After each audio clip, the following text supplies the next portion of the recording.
From digesting raw food to aging gracefully, here are 10 things animals do better than humans. Number 10. Lifting things. Do you even lift, bro? There are, of course, varying levels of what different people can lift. A gym buff might be able to lift a lot more than a couch potato, but on average, the adult human can lift 1.7 times their body weight. The heaviest weight that has ever been lifted by a human so far is 6,270 pounds by Paul Anderson in a backlift, as stated by the Guinness Book of World Records. However, animals can do it better. The rhinoceros beetle can lift a weight of up to 285 times their own body weight. That is just over 167 times more than we can.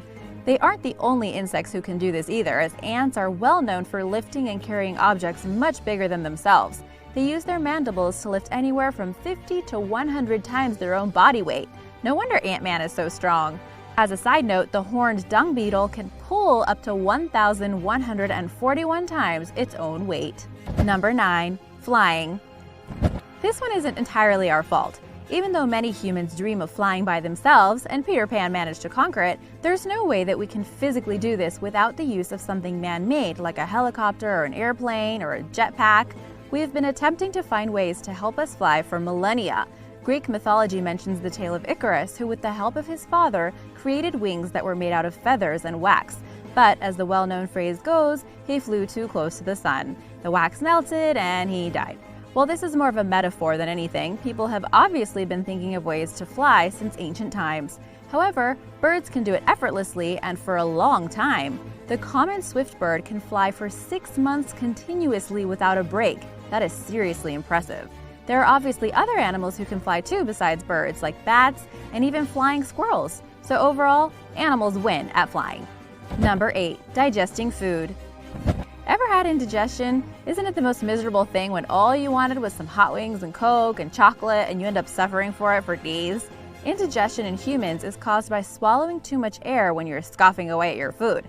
This can either result in hiccups or a painful feeling in your chest which causes you to belch and bloat. It's a natural process that your body goes through to deal with the excess air, but it can leave you feeling uncomfortable and strange. Scrooge in A Christmas Carol believed that he was seeing ghosts just because of his indigestion. But animals, specifically carnivorous creatures, don't have this problem. They can eat and digest quickly and don't need all of these antacids and medications. We as humans have just gotten soft. We also have to cook a lot of our food to make it safe for us, whereas animals can obviously just eat it raw. So far, animals 3, humans 0. Even though it is cute to imagine a tiger with a little barbecue. Number 7. Going without food. I don't know about you guys, but if I don't have a snack in between my meals, then it affects my entire day. It's a joke that goes around about how we can get hangry when we go too long without food, but it's true. Humans can technically go 73 days without any food as long as they have water. This isn't comfortable, however, as we would get extremely weak, start hallucinating, and would struggle to function, which is sadly what is happening to a lot of people affected by food shortages and families living in poverty. Imagine how hard it is to focus and think when you're hungry, let alone worried about where your next meal is going to come from. But crocodiles definitely win at the going without food game, as some can survive for 2 whole years without any food. Maybe that's why they look so angry all the time. They're just hangry. Lungfish, snakes, and olms can also go a year or more without any food. Dogs and penguins have known to survive for months if necessary. Number 6. Going without water. If there's one thing we need, it's water. Our brain and organs need water or fluids in general to survive. So don't worry, if you don't like water, you're not going to spontaneously combust. But water and staying hydrated is incredibly important to our health. While we can survive 73 days without food, we can only survive for 5 days without water or liquids. Not having water leads to dehydration, which can create a lot of problems in itself. It is essential for a lot of our everyday functions and would lead to a quick death if you can't get any. This is why we're given fluids intravenously if we can't physically drink the water ourselves in the hospital. However, camels can go for up to 7 months without drinking water, which is handy in their environment as water and liquids are so scarce in the desert. When they do reach water, they can consume up to 20 gallons of it at a time and then store it in case of not being able to find any later. To put it into perspective, 20 gallons is about 90 liters, which is 45 times more than our recommended daily intake of water. That's a lot of water. The kangaroo rat never needs to drink water at all. Number 5. Swimming. Similarly to weightlifting, swimming is something that we can train ourselves to be better at by working hard and exercising. But the average human can only swim at just over 5 miles per hour. Our current fastest swimmer is Michael Phelps, who can swim at 6 miles per hour. Swimming requires a lot of core, leg, and arm strength and isn't as natural as running to humans. We will discuss running later. Guess which animal wins at that? Let us know in the comments below. As for swimming, the fastest swimmer in the animal kingdom is the cosmopolitan sailfish, which can swim at 68 miles per hour, including leaps into the air. This sailfish could swim 200 meters in 10 seconds. Michael Phelps takes 1.42 minutes. Not including leaping, the killer whale would be the fastest at 35 miles per hour. Number 4. Staying warm. This one is dependent on personal preference. Some like it hot, some like it cold.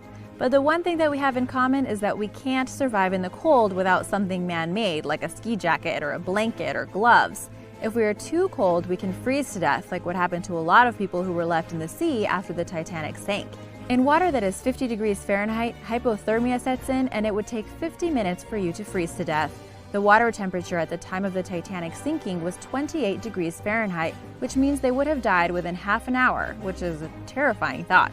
Whether in the water or the snow, your body shuts down in intense cold to try to maintain some of the heat, leaving you unconscious. But if you're not warmed up in time, then sadly the inevitable does happen.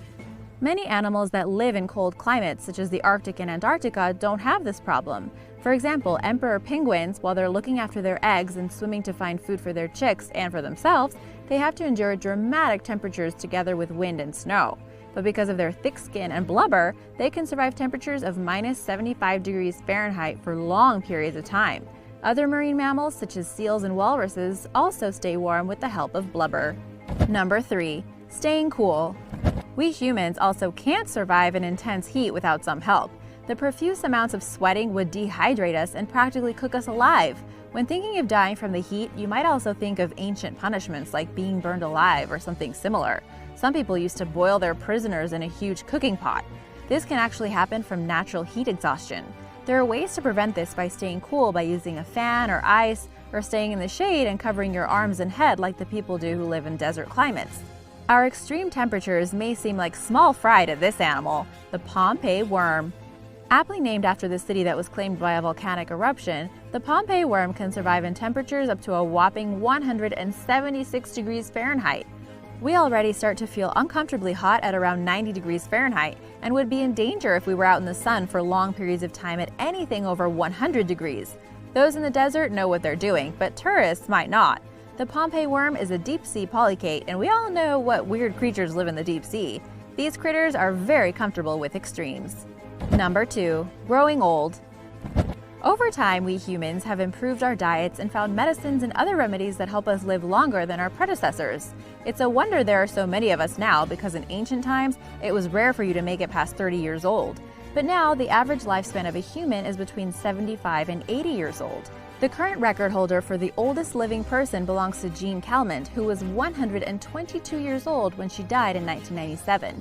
However, there is a contender for this record, as an Indonesian man called Mbah Gotho has been found to be 145 years old. There are still investigations going on, and until then, he can't officially hold the record, but it would be pretty insane if it was true. However, there is one animal, and I'm sure you've guessed it already, who is notorious for outliving their owners and lasting for years on end: the tortoise. Specifically, the Madagascar tortoise can live to the same age that Jean Calment did, 122 years old. For other animals that can live into the hundreds and some even forever, check out this video on the longest living organisms in the world. Number 1. Running. Like I mentioned before in the swimming category, running is something that we can train ourselves to be better at. Running is a popular hobby, although not for me, and we're naturally much faster at running than we are at swimming. We can swim at 5 miles per hour, but we can run at 27 miles per hour. That's pretty fast for a human. It means that you could keep up with a slow-moving car. Yeah, it's slow for a car, but it's still keeping up with something that's running on an engine when you're running on nothing but your own energy. The fastest runner in the world is Usain Bolt, who ran at 28 miles per hour during a 100-meter sprint. The theory goes that if we used our full capacity, we could run at 40 miles per hour, but that pales in comparison to the fastest animal in the world, the cheetah. The cheetah can run at 70 miles per hour, which means that it goes over the national speed limit in the UK. This also makes it extremely efficient at being able to catch and hunt prey, since it can run much faster than gazelles. If you like our video, then please like, comment and subscribe. And thanks for watching.